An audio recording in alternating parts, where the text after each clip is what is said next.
Side side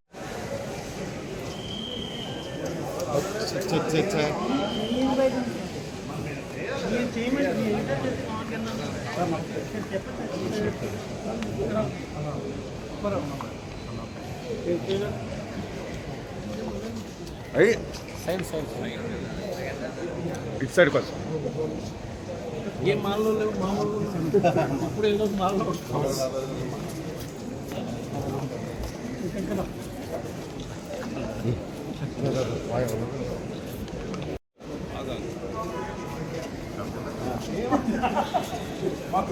అజు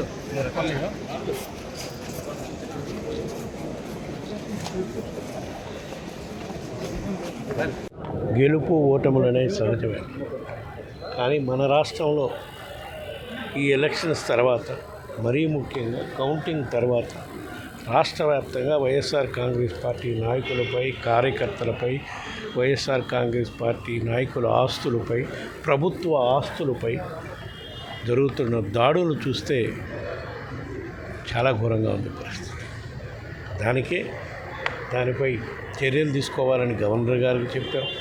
polling counting అయిపోయిన సాయంకాలం నుంచే స్టార్ట్ అయ్యి నిన్నటి వరకు కూడా దాడులు ఆగట్లేదు.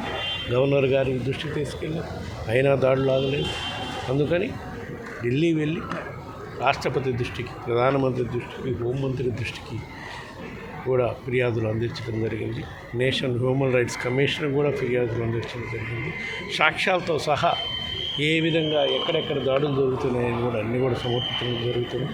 తప్పకుండా రాబోయే రోజుల్లో వీటన్నిటికీ అరికట్టే విధంగా రాష్ట్ర ప్రభుత్వం చర్యలు తీసుకుంటుందని, లేని పక్షంలో కేంద్ర ప్రభుత్వం అయినా సరే వాళ్ళు కూడా ఇక్కడ ఎన్డీఏ రాష్ట్రంలో ఉండే ఎన్డీఏలో భాగస్వామ్య పార్టీ కాబట్టి వాళ్ళైనా చర్యలు తీసుకొని రాష్ట్రంలో ప్రశాంత వాతావరణం వచ్చే విధంగా కోరుకుంటున్నారు.